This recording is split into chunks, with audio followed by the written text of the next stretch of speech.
Hello बच्चों, कैसे हैं आप। उम्मीद करता हूं कि आप एकदम चुस्त दुरुस्त और तंदुरुस्त होंगे। और मैं हूं आपका अपना विनीत कौशिक और आप देख रहे हैं अपना चैनल, हम सब का अपना चैनल डाइवर्स फिजिक्स। तो दोस्तों, आज के इस वीडियो में हम कुछ इंटरेस्टिंग डिस्कस करने वाले हैं। अभी तक हमने कूलॉम्स लॉ पढ़ा और हमने क्या कूलॉम्स लॉ में पढ़ा कि दो चार्जेज हैं वो एयर में हैं, तो उनके बीच फोर्स इतना लगेगा, 1/4 pi epsilon naught Q1 Q2 upon R square. वही दो चार्जेज अगर किसी डाइलेक्ट्रिक मीडियम में रखे हों तो फोर्स क्या हो जाता है, 1/4 pi epsilon naught K Q1 Q2 upon R square. तो ये कहानी तब की थी जब दोनों चार्जेज एक ही मतलब होमोजीनियस मीडियम में रखे हों। जो भी हो, वो एयर है या कोई डाइलेक्ट्रिक है, लेकिन है एक ही मीडियम।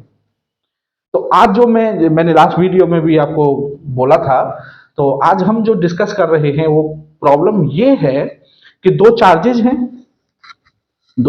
हैं और उन दो चार्जेज के बीच में, जैसे आपके सामने ये क्वेश्चन है, आप देखेंगे। देखिए, ये क्वेश्चन है, ये दो चार्जेज हैं, इस पर है 1 माइक्रोकूलम चार्ज और इस पर है -2 माइक्रोकूलम चार्ज। अब क्वेश्चन क्या है यहाँ पर कि इन दोनों के बीच जो डिस्टेंस है वो है 2 मीटर और 1 मीटर डिस्टेंस में एक डाइलेक्ट्रिक मीडियम फील्ड है जिसका डाइलेक्ट्रिक कांस्टेंट है 4। और बाकी जो डिस्टेंस है यहाँ और ये यहाँ, इस डिस्टेंस में एयर भरी हुई है। तो अलग अलग मीडियम हो गए। अब तो क्वेश्चन है उसका कि इन दोनों चार्जेस के बीच कितना इलेक्ट्रिक फोर्स लगेगा। तो एक बात तो क्लियर हो गई होगी कि ये फॉर्मूला 1/4 पाई एप्सिलॉन नॉट के, ये फॉर्मूला आप तभी यूज करेंगे जब दोनों चार्जेज एक ही मीडियम में रखे हुए हैं। अब अलग अलग मीडियम है, यहाँ पे भाई कुछ पोर्शन में एयर है, कुछ पोर्शन में एक डाइलेक्ट्रिक भरा हुआ है। तो बात आती है how to deal with that type of problems. तो इस तरह की प्रॉब्लम्स को कैसे डील करेंगे, इसको समझने के लिए थोड़ा सा एक इस पॉइंट को समझना पड़ेगा हमें जल्दी जल्दी। बच्चों, केस फर्स्ट है कि when charges Q1 and Q2 are placed in vacuum और एयर। ये दो चार्जेस Q1 एंड Q2 हैं, सपोज ये एयर में रखे हुए हैं या वैक्यूम में रखे हुए हैं, एक ही बात होती है। तो ये एयर में रखे हुए हैं, तो इनके बीच फोर्स लग रहा है F0 equal to 1/4 pi epsilon naught Q1 Q2 upon R0 square. Clear. अब केस सेकंड क्या है कि same charges are placed in a dielectric medium of dielectric constant के at a distance r and that r is less than R0। क्यों? क्योंकि आप जानते हैं अगर हम किसी डाइलेक्ट्रिक मीडियम में दो चार्जेस को रख देते हैं तो फोर्स 1/k टाइम हो जाता है, मींस फोर्स डिक्रीज हो जाता है। तो फोर्स डाइलेक्ट्रिक की वजह से डिक्रीज होगा। क्लियर है। और हम चाहते हैं कि वो फोर्स सेम रहे, तो k की वजह से डिक्रीज हो रहा है। तो हम क्या करेंगे, हमने उन दोनों चार्जेस के बीच की डिस्टेंस को कम कर दिया, क्योंकि डिस्टेंस में क्या है, inversely proportional to R square.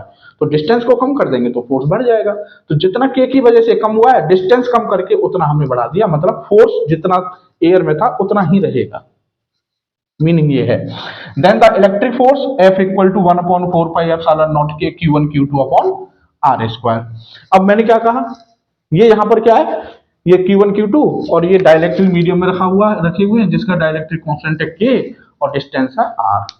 अब if force remains the same in both cases, air वाला केस और डाइलेक्ट्रिक वाला केस, दोनों केस में फोर्स अगर सेम रहे, means F is equal to F0, तो दोनों को इक्वल कर देंगे 1/4 pi epsilon naught K Q1 Q2 upon R square. ये अब यार देखिए, 1/4 पाई एप्सिलॉन नॉट से 1/4 पाई एप्सिलॉन नॉट कैंसिल हो जाएगा, Q1 Q2 से Q1 Q2 कैंसिल हो जाएगा। तो ये बचेगा आपका यहाँ 1/r स्क्वायर और यहाँ बचेगा 1/kr स्क्वायर और यहाँ बचेगा 1/r0 स्क्वायर। तो यहाँ से जब आप इसे सॉल्व करेंगे तो आप पाएंगे कि R0 इक्वल टू आया √k इंटू आर। आर कौन सी डिस्टेंस है, जो डाइलेक्ट्रिक वाली है, जितनी डिस्टेंस में डाइलेक्ट्रिक भरा हुआ है। के डाइलेक्ट्रिक कांस्टेंट है डाइलेक्ट्रिक मीडियम का, और R0 कौन सी डिस्टेंस है, एयर वाली। इसका मीनिंग क्या हुआ ये समझाना है मेरे को। इसका मीनिंग ये हुआ कि अगर दो चार्ज पार्टिकल किसी डाइलेक्ट्रिक मीडियम में रखे हुए हैं जो आर डिस्टेंस में भरा हुआ है, ठीक है, तो उस आर डिस्टेंस को हम इतनी एयर की distance R not equal to root K into R, कहने का मतलब रूट के इंटू आर, अगर इतनी डिस्टेंस ले लें तो वो डिस्टेंस आ जाएगी जो जब चार्ज किस में रखे हुए हों, एयर में रखे हुए हों। कहने का मतलब आर नॉट किसकी डिस्टेंस है, एयर की, और ये क्या है, ये किसकी डिस्टेंस है, डाइलेक्ट्रिक की, ठीक है, रूट के डाइलेक्ट्रिक डाइलेक्ट्रिक कांस्टेंट का डाइलेक्ट्रिक मीडियम का डाइलेक्ट्रिक कांस्टेंट। तो अगर हम रूट के इंटू आर कर दें तो हमें उस डाइलेक्ट्रिक मीडियम की एयर इक्विवेलेंट डिस्टेंस मिल जाएगी। तो ये क्या है, so to have same result in vacuum, मतलब यही फोर्स, ये जो फोर्स आया निकल के F इक्वल टू 1/4πε0 के Q1 Q2 upon R square, इसको ऐसे समझिए। वो कह रहा है कि इतना ही फोर्स लगे दो चार्जेस के बीच में जब वो डाइलेक्ट्रिक मीडियम में रखे हुए हैं, ठीक है, तो वो कह रहा है कि इतना ही फोर्स लगे तो उनको एयर में या वैक्यूम में कितनी डिस्टेंस पर रखा जाए जिससे कि इतना ही फोर्स लगे। तो कितनी डिस्टेंस पर रखना होगा, root K into R. So to have same result in vacuum, we have to place the charges at a distance of root k into r. Clear? अब देखो इसको जब अप्लाई करेंगे तो और अच्छा समझ में आ जाएगा। देखो ये जैसे प्रॉब्लम, ये क्वेश्चन है, इसको देखते हैं। ये दो चार्जेस हैं, 1 माइक्रोकूलम और ये -2 माइक्रोकूलम, ये k इक्वल टू 4 है, और जो डाइलेक्ट्रिक भरा हुआ है वो 1 मीटर डिस्टेंस में है, बाकी डिस्टेंस में एयर है। तो वो कह रहा है कितना फोर्स लगेगा। तो अब अलग अलग मीडियम है, तो कैसे डील करेंगे। तो देखिए हमें क्या पता करना है कि ये जो डाइलेक्ट्रिक मीडियम की जो डिस्टेंस है, ये जो डाइलेक्ट्रिक मीडियम वाला जो पोर्शन है 1 मीटर, ये एयर की कितनी डिस्टेंस के इक्वल होगा, बस ये पता करना है। ठीक है, तो देखो कैसे फोर्स निकालेंगे, F equal to 1/4πε0 Q1 Q2 upon R square. सबसे पहले ये पता करो एयर कितनी डिस्टेंस में है। तो एयर कितनी डिस्टेंस में है भाई, 2 मीटर तो टोटल ही डिस्टेंस है। अब 1 मीटर में भरा हुआ है आपका क्या, डाइलेक्ट्रिक, तो कितनी डिस्टेंस बची एयर वाली, 2 - 1, तो ये हो जाएगी आपकी 2 - 1, ठीक है, 2 - 1 का स्क्वायर, सॉरी 2 - 1। अब उसके बाद प्लस अब कितनी डिस्टेंस, कौन सी डिस्टेंस बची, 1 मीटर डिस्टेंस जिसमें डाइलेक्ट्रिक कांस्टेंट भरा हुआ है। तो 1 मीटर डिस्टेंस को किसके इक्वल मान लेंगे हम, ये जो 1 मीटर है एयर के equivalent root K into R. तो रूट के कितना है, 4 इंटू आर कितनी है, जितनी डिस्टेंस में डाइलेक्ट्रिक भरा हुआ है वो है 1, और इसका कर देंगे साहब हम क्या, स्क्वायर, इसका कर देंगे स्क्वायर।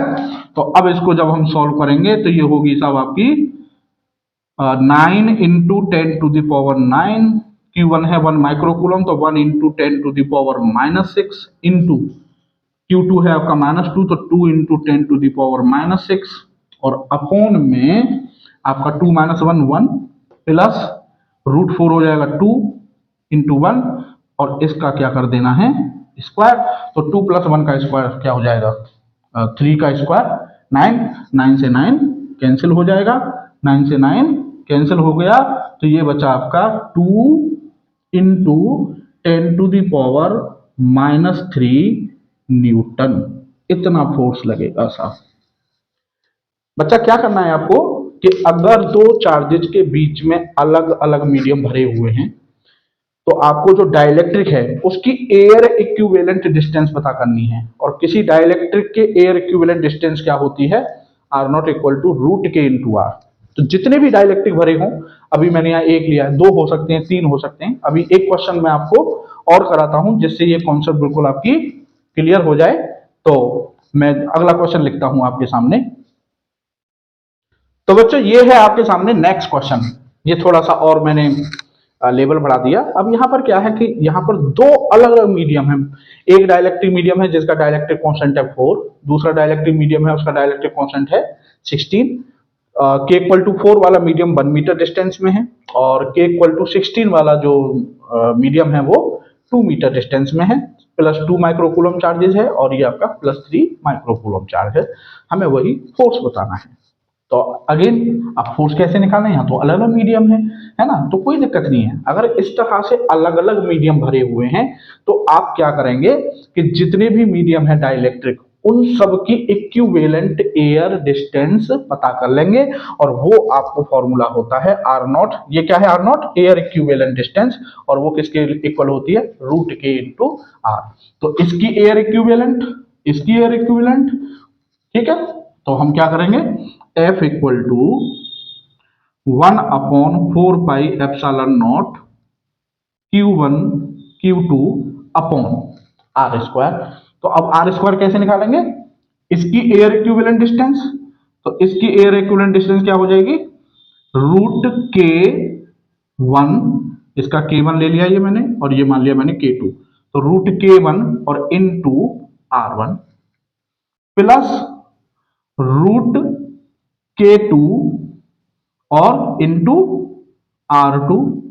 ये हो गई air equivalent plus air equivalent. अब ये टोटल डिस्टेंस एयर की हो गई और इसका कर देंगे हम स्क्वायर, ठीक है। बस अब वैल्यूज पुट करनी है आपको।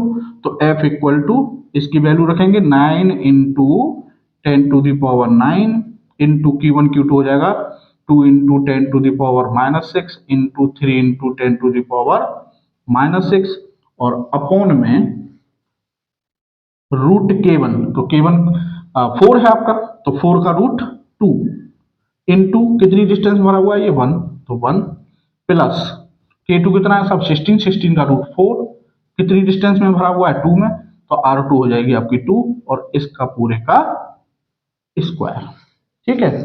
तो अब ये हो गया था आपका 9 into 10⁻9 into 2 into 10⁻6 into 3 into 10⁻6 और अपॉन में ये हो जाएगा 2 और ये आपका 8, तो 10, ये हो गया 10, 10 का स्क्वायर 100, ठीक है साहब। तो ये हो गया आपका 6 और ये आपका 54, 54 और -6 -6 -12 और ये हो जाएगा आपका -3। इसको ऊपर ले जाएंगे 10 की पावर 2 को, तो ये हो जाएगा आपका -5। तो ये हो गया साहब आपका 5.4 इंटू 10⁻⁻4 न्यूटन, इतना फोर्स लगेगा साहब। तो मैं समझता हूं कि ये जो डिफरेंट डाइलेक्ट्रिक्स वाली जो कॉन्सेप्ट है आप लोग समझ गए होंगे। कितने भी दे दे, 2 3 4 कितने भी भर दे, हमें क्या करना है, हमें हर डाइलेक्ट्रिक के कॉरस्पॉन्डिंग एयर इक्विवेलेंट डिस्टेंस निकालनी है और वो एयर इक्विवेलेंट डिस्टेंस किसके इक्वल होती है? Root K into are. Root के में के क्या है? डाइलेक्ट्रिक कांस्टेंट, और आर क्या है? जितनी डिस्टेंस में डाइलेक्ट्रिक भरा हुआ है। तो ये जब निकाल लेंगे रूट के आर, तो हमने समझ लो उसकी एयर डिस्टेंस निकाल ली कि एयर इक्विवेलेंट डिस्टेंस ये है, तो इसकी एयर इक्विवेलेंट डिस्टेंस निकाली, इसकी निकाली, और भी भरा होता मान लो थर्ड, तो उसकी एयर इक्विवेलेंट, सब एयर इक्विवेलेंट डिस्टेंस को ऐड करके उन सब का क्या कर देना है? स्क्वायर कर देना है। तो इस तरह का अगर कोई क्वेश्चन आता है तो आप इस तरह से उसे हैंडल करेंगे। अब बढ़ते हैं नेक्स्ट टॉपिक की तरफ। तो बच्चों नेक्स्ट जो प्रॉब्लम है वो है हमारी numerical problem based on contact between two identical bodies. तो आपको कुछ कुछ याद आ रहा होगा, और अगर याद नहीं आ रहा है तो एक बार आप मेथड्स ऑफ चार्जिंग वाली जो वीडियो हैं आप उन्हें देखें। उसमें मैंने आपको बताया था कि अगर दो आइडेंटिकल बॉडीज हैं कंडक्शन मेथड में, अगर दो आइडेंटिकल बॉडीज हैं, ये सपोज इस पर चार्ज है Q1, इस पर चार्ज है Q2, आइडेंटिकल है in all respect, shape, size, material, इन दोनों को हमने एक दूसरे के कांटेक्ट में किया तो charges additive, total charge Q1 plus Q2 हो जाएगा। और उसके बाद जब हम उन्हें सेपरेट करेंगे एक दूसरे से तो जो चार्ज है वो इक्वली डिवाइड हो जाएगा, मीन्स आधा इस पर चला जाएगा और आधा इसके पास चला जाएगा, Q1 प्लस Q2/2 और Q1 प्लस Q2/2। तो आपके सामने एक क्वेश्चन लिखा हुआ है, ये इसी छोटी सी कॉन्सेप्ट पर बेस्ड है। कभी AI-EEE जो आज जेई मेंस के थ्रू होता है, NIT जिन्हें हम बोलते हैं, तो पहले AI-EEE नाम से एग्जाम हुआ करता था ये, तो तब ये AIEEE में क्वेश्चन आ चुका है आपका। और क्वेश्चन क्या है, बहुत छोटी सी कॉन्सेप्ट इसी पर। क्वेश्चन क्या है, two spherical conductors B and C having equal radii and carrying equal charges in them repel each other with a force F when kept apart at some distance. A third spherical conductor having some radius as that of B but uncharged is brought in contact with B, then brought in contact with C, and finally removed away from both. The new force of repulsion between B and C is। तो बहुत simple सी बात है, क्या है, सवाल को हम पढ़ते जाएंगे और करते जाएंगे कि ये दो स्फेरिकल बॉडी हैं, सपोज ये B है और ये सब आपकी C है, ठीक है। इनके बीच कुछ डिस्टेंस है, मान लेते हैं वो डिस्टेंस है R, और दोनों पर इक्वल चार्ज है एज पर क्वेश्चन। तो सपोज इस पर भी Q है और इस पर भी Q है और ये दोनों एक दूसरे को क्या कर रहे हैं, F फोर्स से रिपेल कर रहे हैं F। तो F कितना हो जाएगा साहब, F equal to 1/4πε0 Q1 Q2 upon R square से। तो ये Q1 Q2 upon R square से ये हो जाएगा आपका, भाई दोनों इक्वल हैं तो Q square upon R square, ये हो गया आपका इक्वेशन फर्स्ट। अब उसके बाद उसने क्या किया कि एक थर्ड स्फेरिकल, एक बॉडी है A, third spherical conductor having some radius, उसको वो B के कांटेक्ट में लेकर आया और वो A अनचार्ज है। तो ये आपका B पर कितना चार्ज है, Q, और ये साहब आपका A, इस पर चार्ज क्या है, 0, ये न्यूट्रल है। इन दोनों को हम लेकर आए कांटेक्ट में। जब कांटेक्ट में लेके आए तो चार्ज इज एडिटिव, दोनों का चार्ज ऐड हो जाएगा, तो इसका Q इसका 0, तो टोटल चार्ज हो गया Q। और उसके बाद फिर इन दोनों को कर दिया हमने सेपरेट। जब इन दोनों को हमने सेपरेट कर दिया तो इस पर Q/2 और इस पर भी Q/2, चार्ज इक्वली डिवाइड हो जाएगा। तो कहने का मतलब B पर कितना चार्ज हो गया, अब Q/2, और A पर कितना चार्ज हो गया, Q/2। उसके बाद A को फिर C के कांटेक्ट में किया, A को फिर C के कांटेक्ट में किया। इसके बाद तो A पर अब चार्ज आ गया है Q/2, तो ये है साहब आपका C, ये है आपका C, और इस पर चार्ज है Q, और ये है आपका A, ये A है और इस पर चार्ज हो गया अब कितना, Q/2, और इन दोनों को साहब हमने क्या किया, कांटेक्ट में किया। तो अब जो चार्ज है टोटल कितना हो जाएगा, Q/2 प्लस Q/2, तो ये हो जाएगा आपका 3/2Q। क्लियर। और अब इनको हमने कर दिया सेपरेट। तो जब हमने इनको सेपरेट कर दिया बाई 4, और ये आपका 3Q/4। अब साहब ये हो गया आपका C और ये हो गया आपका A।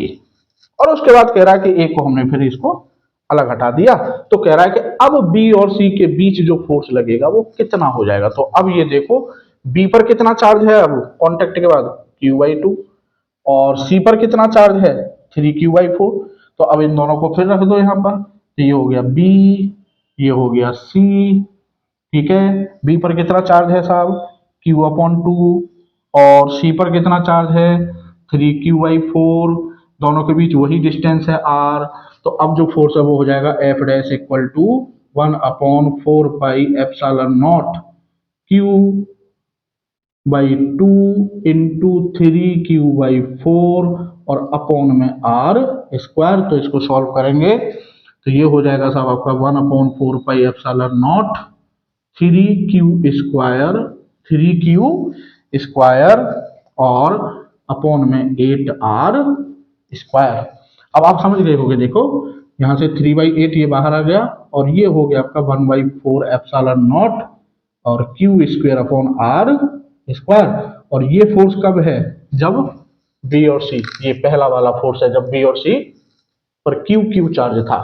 तो फोर्स हो गया आपका 3/8F। तो आंसर हो गया आपका ऑप्शन डी। अब देखते हैं बच्चों नेक्स्ट क्वेश्चन। तो बच्चों नेक्स्ट जो प्रॉब्लम है वो है आपकी numerical problem based on vector form of Coulomb's law. Vector form of Coulomb's law, last video में ही हमने उसको डिस्कस किया है। तो vector form of Coulomb's law क्या है, पहले तो उसे लिख लेते हैं कि एक बार मैं इसको रिवाइज करा देता हूं आपको कि ये दो पॉइंट चार्जेस थे, सपोज ये Q1 है और ये सब आपका Q2 है, और ये Q1 का पोजीशन वेक्टर था R1, वेक्टर R1, और ये सब आपका Q2 का पोजीशन वेक्टर था R2, और ये Q1 से Q2 का डिस्प्लेसमेंट R1 2। ठीक है। तो यहां पर इनके कोऑर्डिनेट्स मतलब दिए हुए होंगे या पोजीशन वेक्टर गिवन होंगे। तो Coulomb's law in vector form था F equal to 1/4 pi epsilon naught Q1 Q2 upon R2 minus R1 का मोड उसका होल क्यूब और यहां पर R2 माइनस R1। ये फॉर्म थी कूलम्स लॉ की वेक्टर फॉर्म। अब क्वेश्चन देखिए, क्वेश्चन क्या है, two equal point charges each of 3 microcoulomb are separated by a certain distance in meters if they are if they are located at I plus j plus k। if they are located मतलब ये क्या given है हमें, ये उन charges के हमको position vectors given है R1 और R2 गिवन है। तो R1 सपोज ये हो गया और ये आपका R2 हो गया पोजीशन वेक्टर। तो क्वेश्चन है then the electrostatic force between them is 9 into 10 to the power 3, 9 into 10 to the power minus 3 Newton, 9 into 10 to the power minus 2 Newton and 3 into 10 to the power minus 3 Newton। तो वो कह रहा है कि साहब कितना force लगेगा, magnitude की बात कर रहा है। तो साहब सबसे पहले R2 माइनस R1 पता कर लीजिए। तो मैंने मान लिया कि R1 जो वेक्टर है हमारा वो है I plus J plus K cap, and R2 जो वेक्टर है हमारा वो है साहब 2I plus 3J plus 3K cap. ठीक है। तो यहां से R2 माइनस R1 क्या हो जाएगा, R2 माइनस R1। तो R2 माइनस R1 इसमें से इसको सब्ट्रैक्ट कर देना है सिंपल। 2I में से I गया तो I कैप, 3J में से J गया तो 2J कैप, एंड ये हो जाएगा आपका 2K कैप। क्लियर। अब ये नीचे क्या होता है, R2 माइनस R1 का मोड। तो ये इस R2 माइनस R1 का अब हम क्या निकाल लेंगे, मोड निकाल लेंगे। तो R2 माइनस R1 का मोड बोले तो मैग्नीट्यूड क्या होता है, under root, under root I के कोफिशिएंट का स्क्वायर। तो यहाँ I का कोफिशिएंट कितना है 1, तो 1 का कोफिशिएंट का 1 का स्क्वायर करेंगे तो 1 प्लस J के कोफिशिएंट का स्क्वायर मतलब 2 का स्क्वायर प्लस K के कोफिशिएंट का स्क्वायर मतलब 2 का स्क्वायर। तो ये हो जाएगा साहब आपका 4489 मीन्स रूट 9 और रूट 9 हो जाएगा आपका 3। तो मोड आ गया साहब आपका 3। बस अब बच्चों कुछ नहीं करना, वैल्यू पुट कर दीजिए। तो जब आप वैल्यू पुट करेंगे इसमें तो F equal to 1/4 pi epsilon naught की वैल्यू रख दी हमने 9 into 10 to the power 9 into Q1 into Q2 दोनों इक्वल हैं, Q1 इंटू Q2 तो 3 माइक्रोकूलम है तो 3 into 10 to the power minus 6 into 3 into 10 to the power minus 6 और अपॉन में R2 माइनस R1 के मोड का होल क्यूब। तो मोड कितना है 3 और 3 का क्यूब क्या हो जाएगा, आप समझ रहे हैं, 3 का क्यूब कर देंगे और यहां पर साहब हम क्या करेंगे R2 माइनस R1। तो R2 माइनस R1 कितना आया है हमारा I cap plus 2J cap plus 2K cap. ठीक है बच्चों, अब इसको सॉल्व कर लो। तो ये हो जाएगा साहब आपका 9 27 और ये 81 इंटू ये हो जाएगा आपका 10 टू दी पावर माइनस 3 और ये नीचे 27। ठीक है, 3 का क्यूब करेंगे तो और इनटू में I cap plus 2J cap plus 2K cap. तो ये हो गया साहब आपका 3 into 10 to the power minus 3 ठीक है, और I cap plus 2j cap plus 2k cap. ठीक, अब साहब इसमें अंदर मल्टीप्लाई कर देंगे, प्लस इसको मल्टीप्लाई करेंगे तो 6 इंटू 10⁻³ जे कैप, और ये हो जाएगा 6 इंटू 10⁻³ के कैप। क्योंकि क्वेश्चन के जो आपके ऑप्शंस हैं वो जस्ट मैग्नीट्यूड है। अगर ऑप्शंस में आईजे की फॉर्म होता तो आप यहीं से कोई ना कोई आंसर मिलता, लेकिन क्योंकि आंसर जो है वो आपका जस्ट मैग्नीट्यूड है, मतलब जो फाइनली फोर्स आया वो हमारा आई जे के की फॉर्म में आया है, मतलब ये वेक्टर फॉर्म है। हमें इस फोर्स का क्या निकालना है, मैग्नीट्यूड। तो जब मैग्नीट्यूड निकालेंगे इस फोर्स का तो वो हो जाएगा साहब अंडर रूट आई के कोफिशिएंट का स्क्वायर, मतलब 3 इंटू 10⁻³ का होल स्क्वायर प्लस 6 इंटू 10⁻³ का होल स्क्वायर, और ये हो जाएगा साहब आपका प्लस 6 इंटू 10⁻³ का होल स्क्वायर। जब इसको सॉल्व करेंगे तो 10⁻³ का स्क्वायर 10⁻³ स्क्वायर 10⁻³ स्क्वायर हर एक में है, कॉमन आ जाएगा, तो रूट से बाहर आ जाएगा 10⁻³ और इनटू में ये हो जाएगा 9 प्लस 36 प्लस 36, तो ये हो जाएगा आपका 72 और मतलब 81 का रूट हो जाएगा आपका 9। तो ये आ गया साहब बच्चा 9 इंटू 10⁻³ न्यूटन, इतना फोर्स लगेगा इन दो चार्जेस के बीच में। तो ये एक छोटा सा एप्लीकेशन था कि how to use vector form of Coulomb's law in numerical problems. अब आगे बढ़ते हैं, एक और नया क्वेश्चन लाते हैं। तो बच्चों नेक्स्ट जो हमारा टॉपिक है वो है प्रिंसिपल ऑफ सुपरपोजिशन। ये बड़े काम की चीज है और through out the first volume ये कई जगह आपका इलेक्ट्रोस्टैटिक्स में तो खैर अब फ्रीक्वेंटली यूज होने वाला है ये। कभी इलेक्ट्रिक पोटेंशियल कैलकुलेट करेंगे, कभी इलेक्ट्रिक पोटेंशियल एनर्जी कैलकुलेट करेंगे, और मैग्नेटिज्म में भी यूज हो जाता है। ठीक है, तो और आपका वेव ऑप्टिक्स तो पूरी यूं समझ लीजिए कि प्रिंसिपल ऑफ सुपरपोजिशन के ऊपर ही बेस्ड है, तो बहुत इंपॉर्टेंट प्रिंसिपल है फिजिक्स के पॉइंट ऑफ व्यू से। और प्रिंसिपल ऑफ सुपरपोजिशन क्या है, और ये सबसे पहली बात है ये कब यूज होता है। प्रिंसिपल ऑफ सुपरपोजिशन तब यूज होता है जब हम किसी चीज को एक के लिए या दो के लिए कैलकुलेट करना जानते हैं।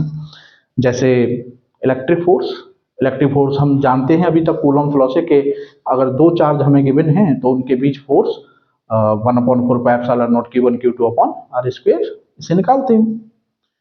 अब बात आती है कि सपोज कीजिए हमारे पास एक ग्रुप ऑफ चार्जेस है, हमारे पास दो से ज्यादा चार्जेस हैं, 3 4 5 6 7 8 9 10 11। एक बच्चा बोला सर मैक्सिमम कितने हो सकते हैं, तो मैक्सिमम इनफाइनाइट भी हो सकते हैं।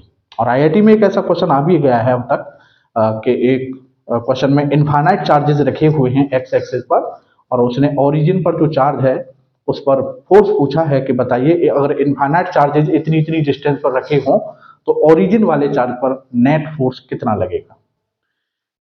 तो मैं समझता हूं कि आपकी समझ में ये बात आई होगी कि प्रिंसिपल ऑफ सुपरपोजिशन हम कब यूज करते हैं। तो प्रिंसिपल ऑफ सुपरपोजिशन कब यूज करेंगे, when we have a number of charges और can say more than 2 charges 3 4 5 6 and so on. तो how to use principle of superposition. तो प्रिंसिपल ऑफ सुपरपोजिशन क्या कहता है कि suppose we have number of charges, ये Q1 charge है एक, ये Q2 चार्ज है, ये Q3 चार्ज है एंड सो ऑन। और सपोज एक फोर्थ चार्ज है ये आपका Q4। Q1 और Q4 के बीच की डिस्टेंस हमें पता है R1, Q2 और Q4 के बीच की डिस्टेंस R2, Q3 और Q4 के बीच की डिस्टेंस R3। क्वेश्चन है उसका कि find the net force acting on Q4, find the net force on Q4। तो बच्चों सबसे पहले ये देखो जिस चार्ज पर फोर्स पूछा जा रहा है उसकी सराउंडिंग में कितने चार्ज हैं। तो जैसे फोर्स पूछा जा रहा है Q4 पर, तो Q4 की सराउंडिंग में कितने चार्ज हैं, 3, Q1 Q2 Q3। तो Q1 भी लगाएगा फोर्स Q4 पर, Q2 भी लगाएगा और Q3 भी लगाएगा। कहने का मतलब Q4 पर कितने फोर्स लगेंगे, 3 फोर्स लगेंगे। मान लीजिए और एक चार्ज होता है यहाँ पे तो 4 लगते, और एक चार्ज होता तो 5 लगते। तो कहने का मतलब अब नेट फोर्स कैसे निकालेंगे? इंडिविजुअली पहले ये पता करो कि Q1 कितना फोर्स लगा रहा है। तो Q1 फोर्स लगा रहा है सपोज इस डायरेक्शन में और F1, ठीक है। और F1 का मैग्नीट्यूड हम कूलम्स लॉ से कैलकुलेट कर लेंगे, 1/4 pi epsilon naught Q1 into Q4 और अपॉन R1 स्क्वायर। फिर ये पता करो कि Q2 कितना लगा रहा है। तो Q2 लगाएगा साहब आपका F2, ठीक है। F2 भी पता कर लेंगे कूलम्स लॉ से। फिर ये पता करो कि Q3 कितना लगा रहा है, सपोज F3, F3 भी पता कर लेंगे कूलम्स लॉ से। मींस जितने भी चार्जेस हैं सबके फोर्सेज इंडिविजुअली विद डायरेक्शन पता करेंगे पहले कि साहब Q1 इतना और इधर फोर्स लगा रहा है, Q2 इतना और इधर फोर्स लगा रहा है, Q3 इतना और इधर फोर्स लगा रहा है। डायरेक्शन मैं समझता हूं आपको कोई दिक्कत नहीं आनी चाहिए, क्योंकि डायरेक्शन पर हम लास्ट वीडियो में बात कर चुके हैं। इलेक्ट्रिक फोर्स दो चार्जेज के बीच ऑलवेज उन दोनों चार्जेज को ज्वाइन करने वाली लाइन के ही पैरेलल लगेगा, ठीक है। तो as per principle of superposition जो नेट फोर्स होगा F net will be equal to vector sum of individual forces exerted by charges F3 and so on. ये होता है साहब हमारा प्रिंसिपल ऑफ सुपरपोजिशन। तो प्रिंसिपल ऑफ सुपरपोजिशन अगर मैं बहुत छोटी से लाइन में समराइज करूं तो सिंपली है, अगर हमारे पास दो से ज्यादा चार्जेज हैं 3 4 5 6 7 एंड अप टू इंफिनिटी, और हमसे उनमें से किसी एक चार्ज पर फोर्स पूछा जा रहा है, तो प्रिंसिपल ऑफ सुपरपोजिशन कहता है कि भैया 1 बाई 1 सबकी फोर्स कैलकुलेट करो विद डायरेक्शन और उन सबको सिंपली उनका वेक्टर सम निकाल लो। ये कहता है प्रिंसिपल ऑफ सुपरपोजिशन। तो प्रिंसिपल ऑफ सुपरपोजिशन पर बच्चे जब तक हम दो एक क्वेश्चन नहीं करेंगे तब तक ये कॉन्सेप्ट क्लियर नहीं होगी। तो सबसे पहले हम इस पर एक दो क्वेश्चन करते हैं और तब आगे बढ़ेंगे। तो बच्चों प्रिंसिपल ऑफ सुपरपोजिशन का एक सबसे सिंपल एग्जांपल लेते हैं। ये ट्रायंगल है, एक इक्विलेटरल ट्रायंगल है जिसकी साइड है 1 मीटर और इसके तीनों वर्टेक्सेस पर 3 चार्ज रखे हुए हैं। Q1 equal to 1 microcoulomb, Q2 equal to -2 microcoulomb and Q3 equal to 3 microcoulomb. Question है आपका find net force on charge Q1। Charge Q1 पर हमें नेट फोर्स बताना है। तो Q1 पर नेट फोर्स बताना है। अब हम ये देखेंगे कि Q1 की सराउंडिंग में कितने चार्जेज हैं। तो Q1 की सराउंडिंग में दो चार्जेज हैं साहब, Q2 है और Q3 है। क्लियर? तो कहने का मतलब Q1 पर दो चार्ज फोर्स लगाएंगे, Q2 फोर्स लगाएगा और Q3 फोर्स लगाएगा। तो as per principle of superposition हम क्या पता करेंगे? इंडिविजुअली पहले ये पता करेंगे कि Q2 कितना फोर्स लगा रहा है Q1 पर एंड इन विच डायरेक्शन। फिर Q3 कितना फोर्स लगा रहा है Q1 पर और किस डायरेक्शन में। तो दोनों फोर्स निकाल के फिर उन दोनों फोर्सेज का हमको वेक्टर सम लेना है।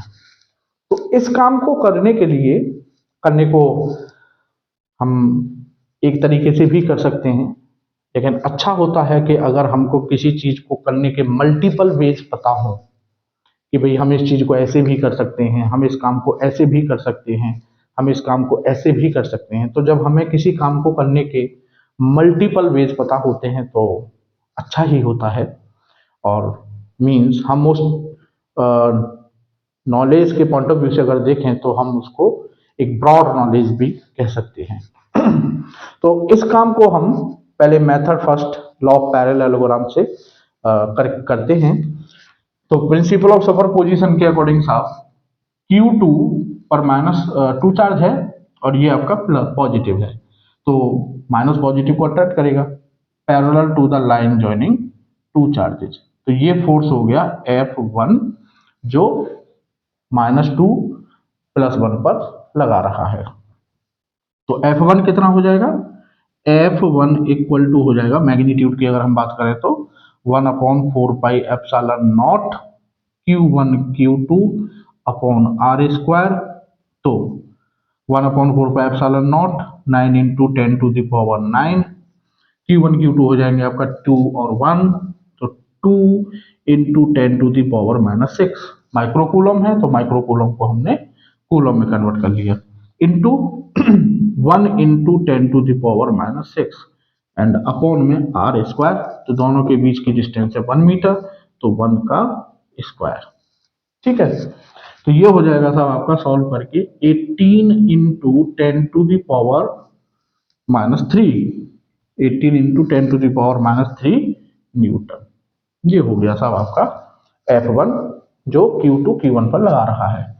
अब साहब Q3 पॉजिटिव है, Q1 भी पॉजिटिव है, तो positive positive similar charge repel करेंगे, तो Q3 Q1 को रिपेल करेगा parallel to the line joining two charges, तो ये हो गया साहब F2। ठीक है, अब F2 का मैग्नीट्यूड पता कर लेंगे, तो F2 हो जाएगा साहब 9 इंटू 10⁹ इंटू Q1 Q2, तो Q1 हो गया 3 इंटू 10⁻⁻⁶ इंटू 1 इंटू 10⁻⁻⁶ और अपॉन में r स्क्वायर, तो r हो गई दोनों के बीच 1, तो 1 का स्क्वायर। ठीक है, अब साहब इसको सॉल्व करेंगे तो F2 हो जाएगा आपका 27, 9 3 जा 27 इंटू 10⁻³ न्यूटन। ये हो गया साहब आपका F2।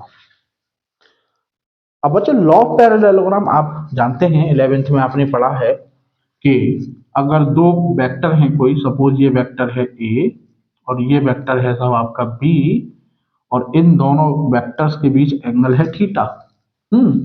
तो इन दोनों का जो रिजल्टेंट होगा R, वेक्टर R, इस वेक्टर R का मैग्नीट्यूड होता है R equal to √a² plus b² plus 2ab cos theta.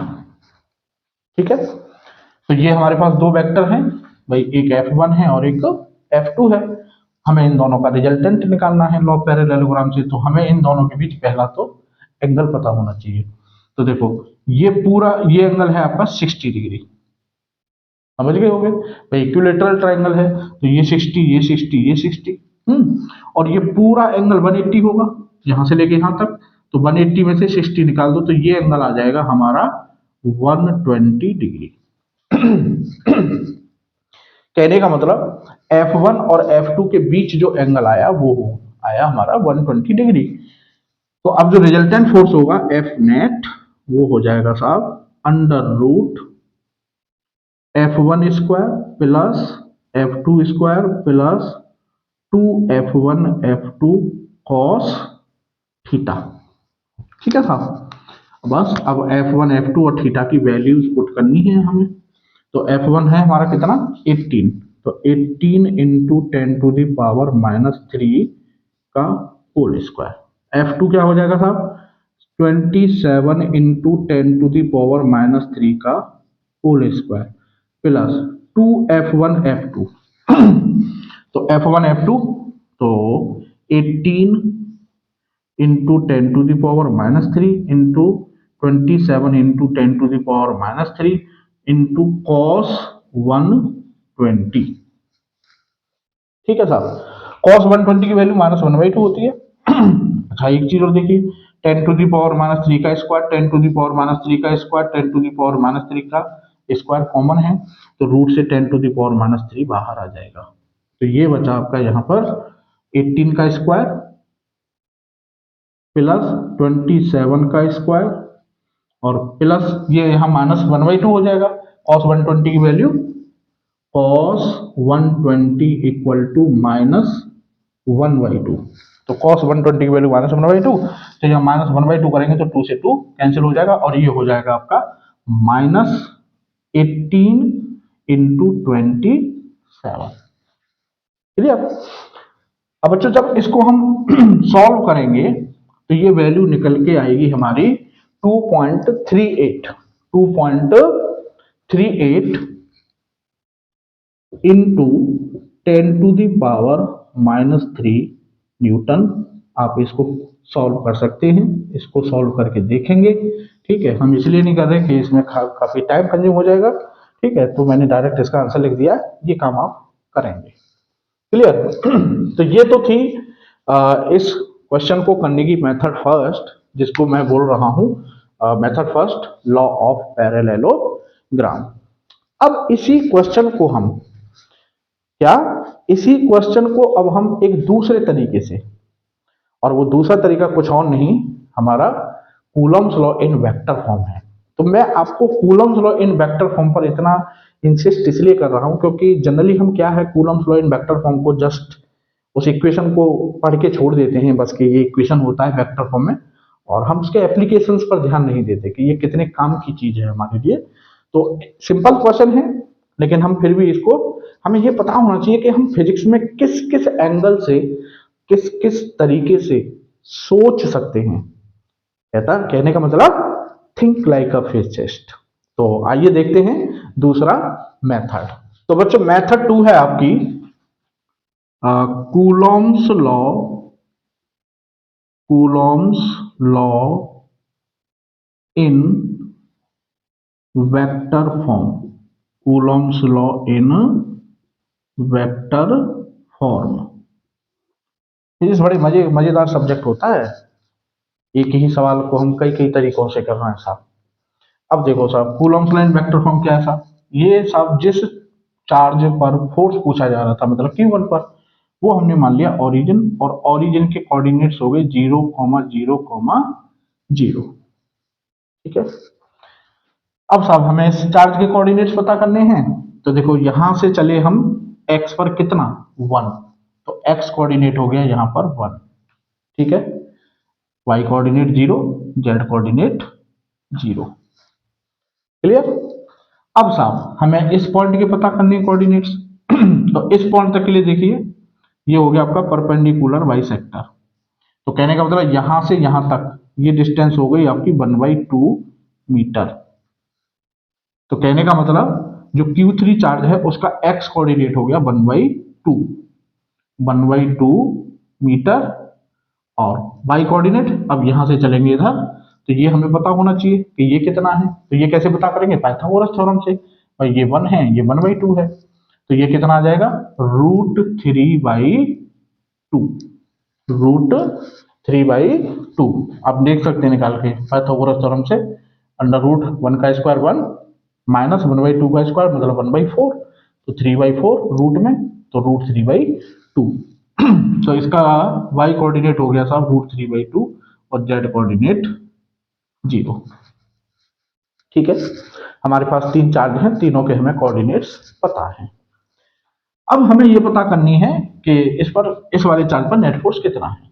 तो सबसे पहले कूलम्स लॉ को वेक्टर फॉर्म में लिखिए।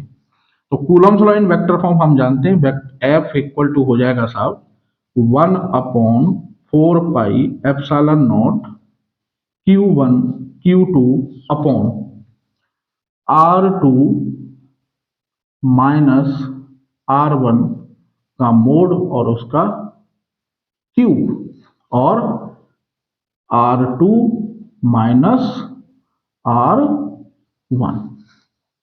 ठीक है। ये हो गया साहब हमारा Coulomb's law in vector form. अब साहब हमें पता करना है कि Q2 Q1 पर कितना फोर्स लगा रहा है। तो Q2 Q1 पर कितना फोर्स लगा रहा है? तो जिस पर फोर्स हम, मतलब Q2 Q1 पर, मतलब हम Q2 पर हैं और Q1 पर हमें फोर्स पता करना है। तो Q2 से जब Q1 की तरफ आएंगे तो ये इनिशियल और ये फाइनल। तो कहने का मतलब ये आपका फाइनल और ये आपका इनिशियल। तो ये R2 होगा और ये R1 होगा। तो R2 क्या हो जाएगा साहब?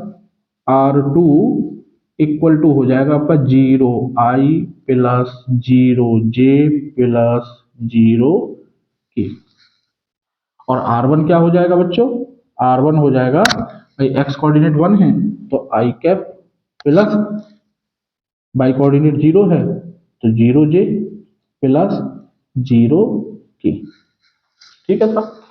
अब हमें चाहिए R2 माइनस R1। तो R2 minus R1 equal to हो जाएगा, R2 में से R1 निकालो तो 0 में से 1 गया तो -1, तो ये हो जाएगा माइनस I कैप। बाकी 0 माइनस 0, 0 माइनस 0, 0 ही होंगे। तो R2 माइनस R1 आ गया I कैप, और इसका जो मोड आएगा R2 माइनस R1 का मोड मतलब मैग्नीट्यूड, तो आई के कोफिशिएंट का स्क्वायर मतलब 1 का स्क्वायर 1, तो वो आ गया साहब हमारा 1। क्लियर। अब साहब F1 पता कर लो, तो F1 हो जाएगा हमारा जो Q2 Q1 पर लगा रहा है, तो इधर ही तो अटैक ही तो करेगा, तो ये हो गया साहब F1। तो F1 क्या हो जाएगा, 1/4 पे एप्सिलॉन नोट की वैल्यू रखेंगे 9 इंटू 10⁹ Q1 Q2, तो ये हो जाएगा आपका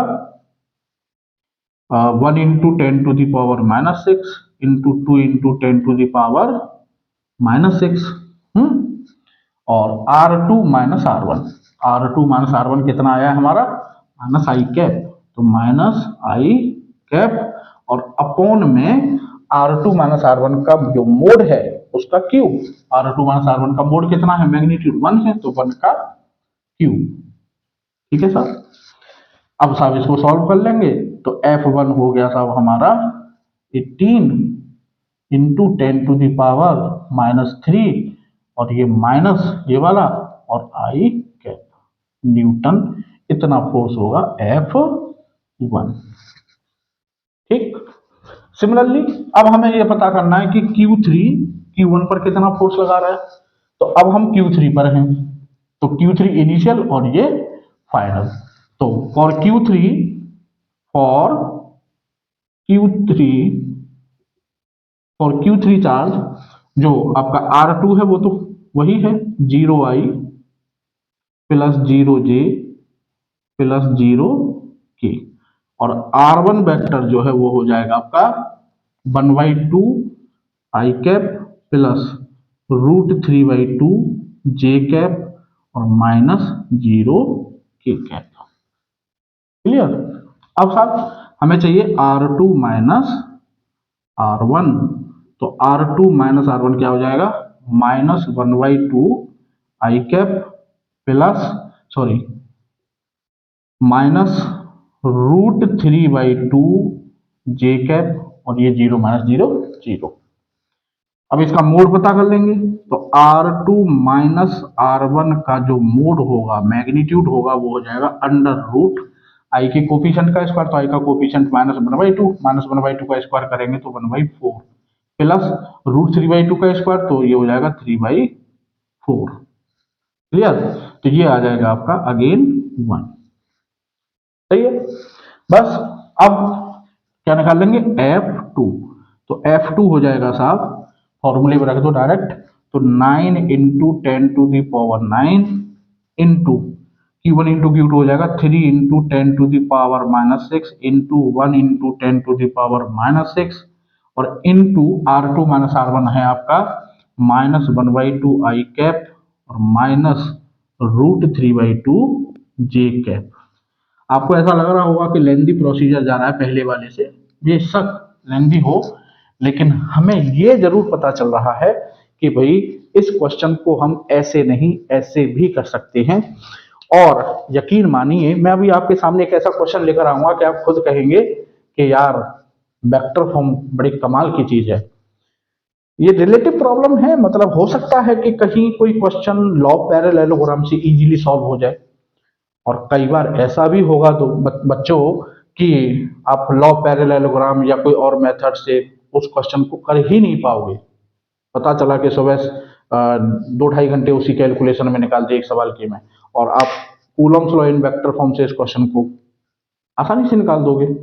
तो यहाँ हो सकता है कि वो जो फर्स्ट मेथड किया था उसके कंपेयर में ये मेथड थोड़ा सा लेंदी जा रहा है, लेकिन ये हमें ये जरूर क्लियर कर रहा है कि भाई क्वेश्चंस को हम ऐसे भी सॉल्व कर सकते हैं। ये भी एक बहुत बड़ी बात होती है कि आपको किसी क्वेश्चन को सॉल्व करने के कई तरीके पता हो।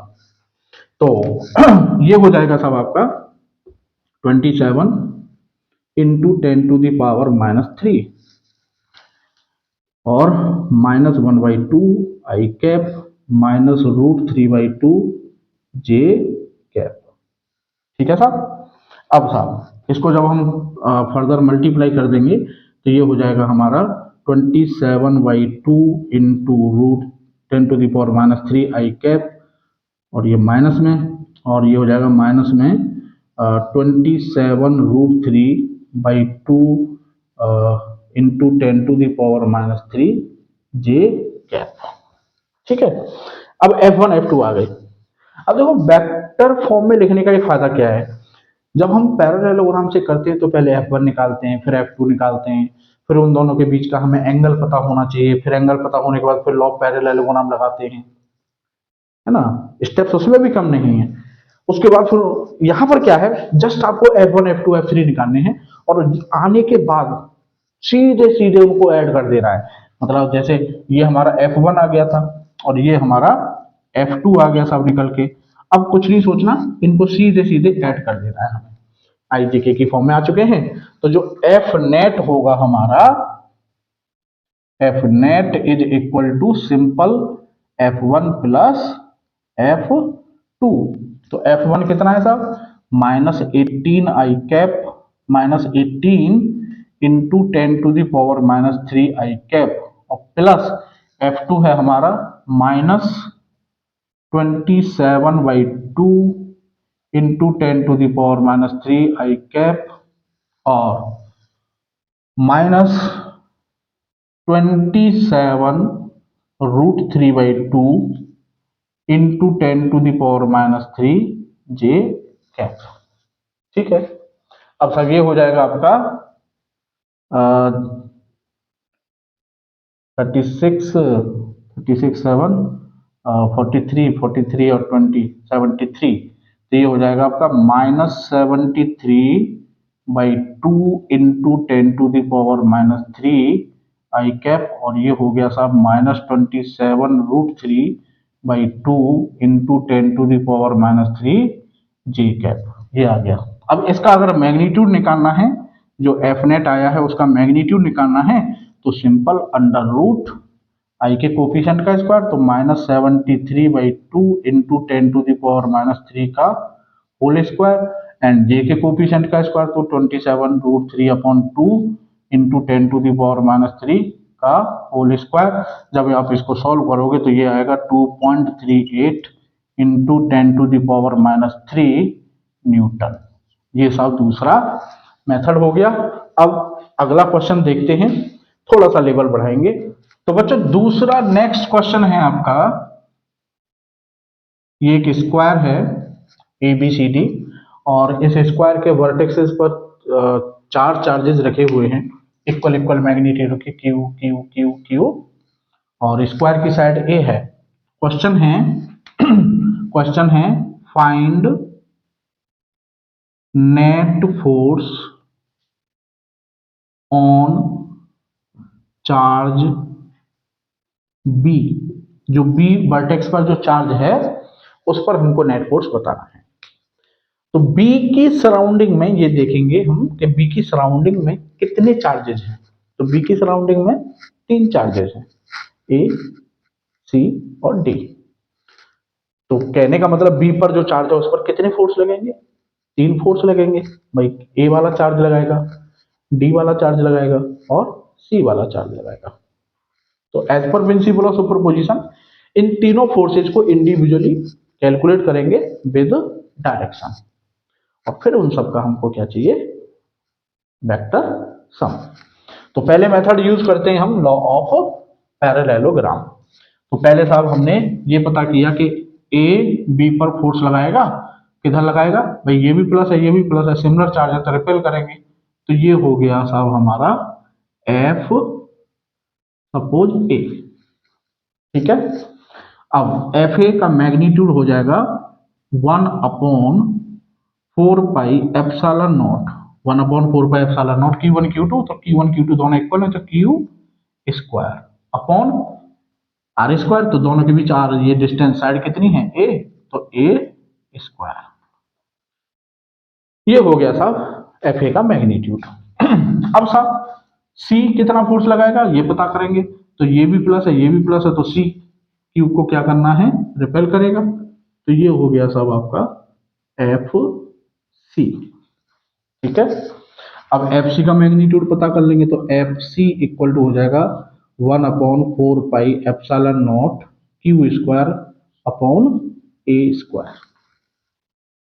अब यहां से हम देख रहे हैं कि F A equal to F C equal to F equal to 1/4 pi epsilon naught Q square upon A square. ठीक है, समझ गए? हो गया, दोनों फोर्स मतलब इक्वल है। अब साहब एक रह गया बस डी वाला। तो पहले डी को और बी को हमने एक स्ट्रेट लाइन से मिला दिया। अब ये भी प्लस है, ये भी प्लस है, तो डी वाला भी क्या करेगा, रिपेल करेगा, लाइन जॉइनिंग टू चार्जेस के पैरेलल। तो ये हो गया हमारा फोर्स एफ डी। क्लियर? तो एफ डी पता कर लेंगे जी।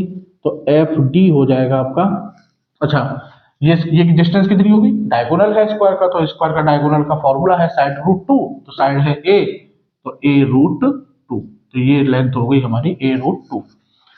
तो एफ डी हो जाएगा साहब 1/4 pi epsilon naught Q1 Q2, तो Q square upon R square, तो आर है ए रूट टू, तो 2a स्क्वायर। ये हो गया साहब हमारा एफ डी। अब तीनों फोर्स आ गए। अब हमको इनका निकालना है मैग्नीट्यूड, मतलब सम। तो देखो बच्चों, एफ ए और एफ सी ये दोनों फोर्स एक दूसरे के 90 डिग्री पर हैं भाई, ये एक्स ये वाई। ठीक है, तो पहले इनका हम क्या निकाल लेते हैं, मैग्नीट्यूड।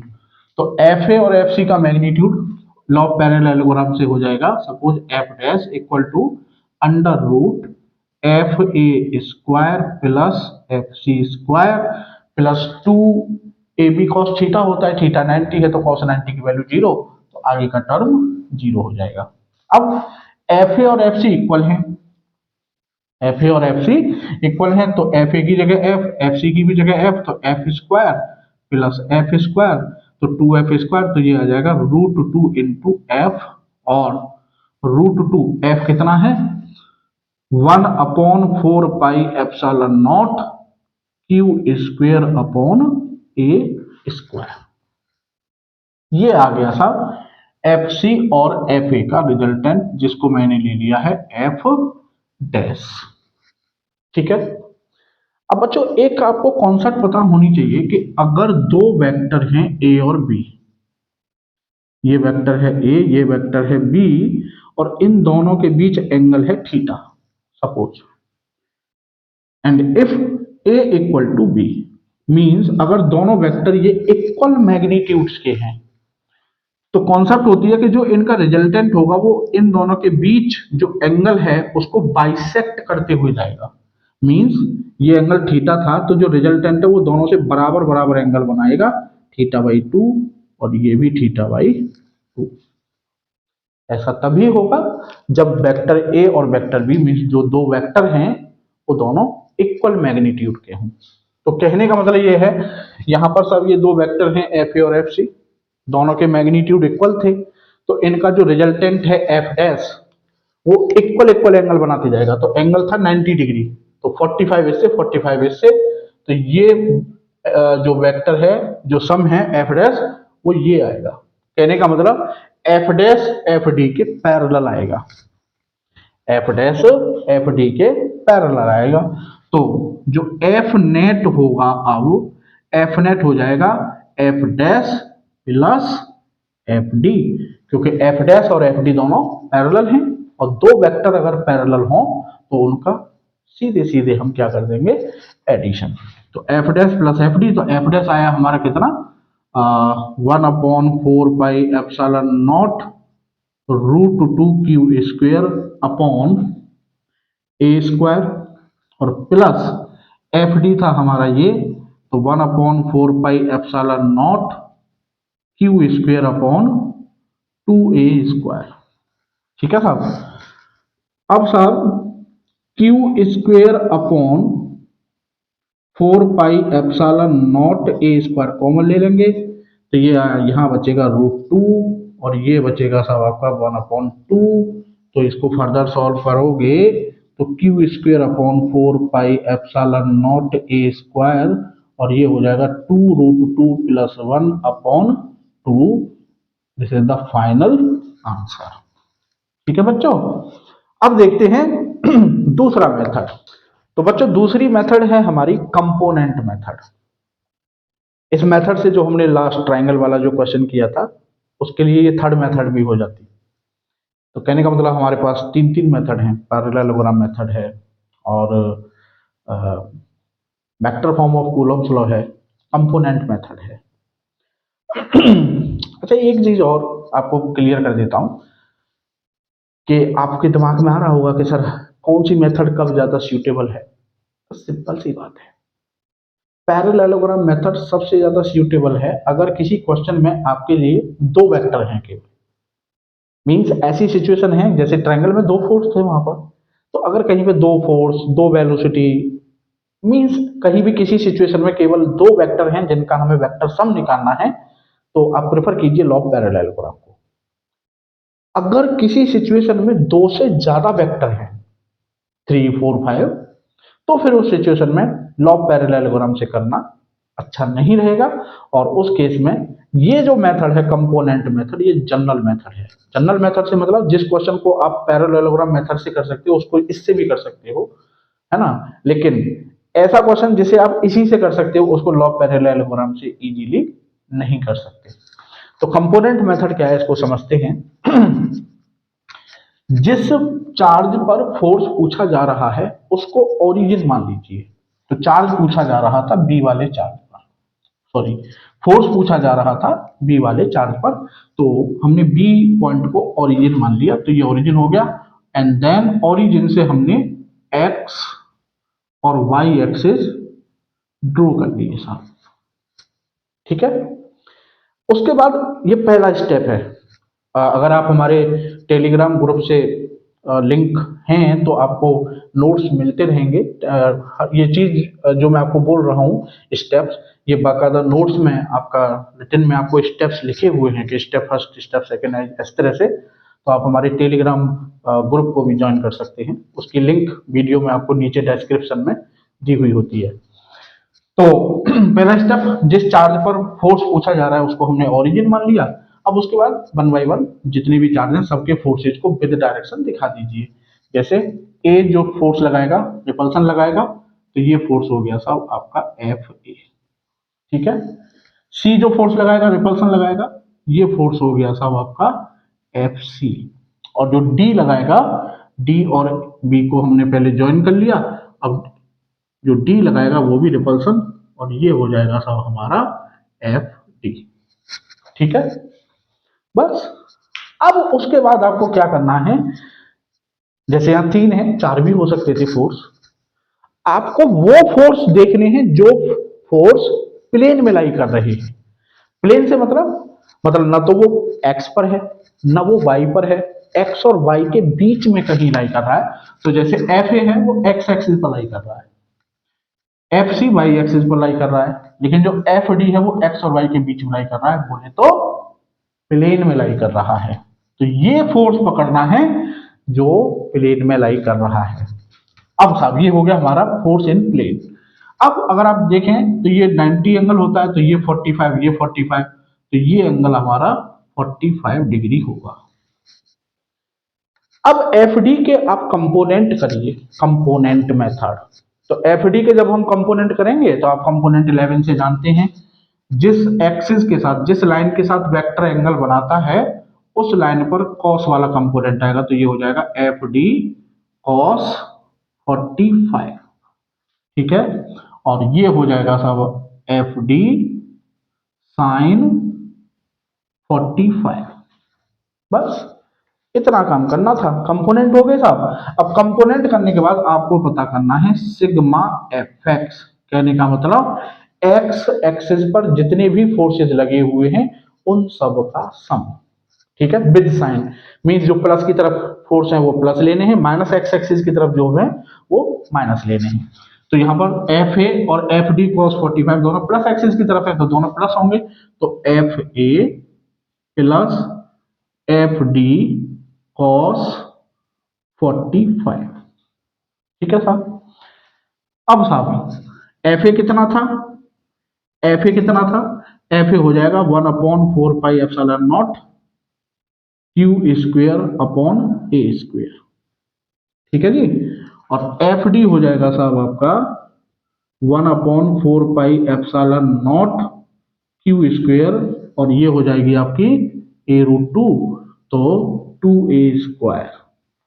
ठीक है, ये हो गया साहब आपका एफ डी। अब यहाँ पर वैल्यूज पुट कर दो, तो सिग्मा एफ एक्स हो जाएगा साहब हमारा 1/4 pi epsilon naught Q square upon A square, हमने कॉमन ले लिया, तो ये हो जाएगा 1 प्लस 1 और 1/2, 1+1/2। ओ सॉरी, इसमें cos 45 भी है, जब इस वैल्यू को रखेंगे तो सॉरी, तो ये हो जाएगा आपका 1 प्लस, और इसमें 1/√2 भी आएगा, तो ये हो जाएगा 1/2√2, 1/2√2, 2 ये है, ये आ गया साहब आपका। ठीक है, अब साहब अब आ जाओ सिग्मा एफ वाई।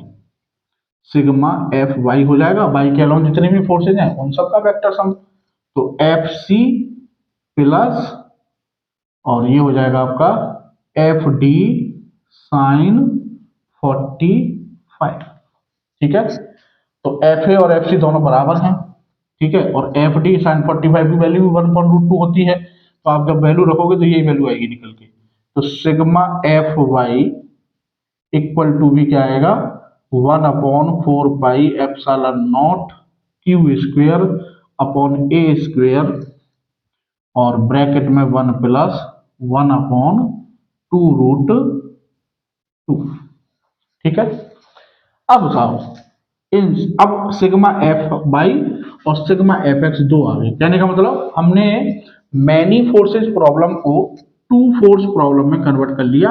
एक फोर्स तो है ये हमारा सिग्मा एफ एक्स, और एक फोर्स है ये हमारा सिग्मा एफ वाई। ठीक है, दोनों के बीच एंगल हो गया 90 डिग्री।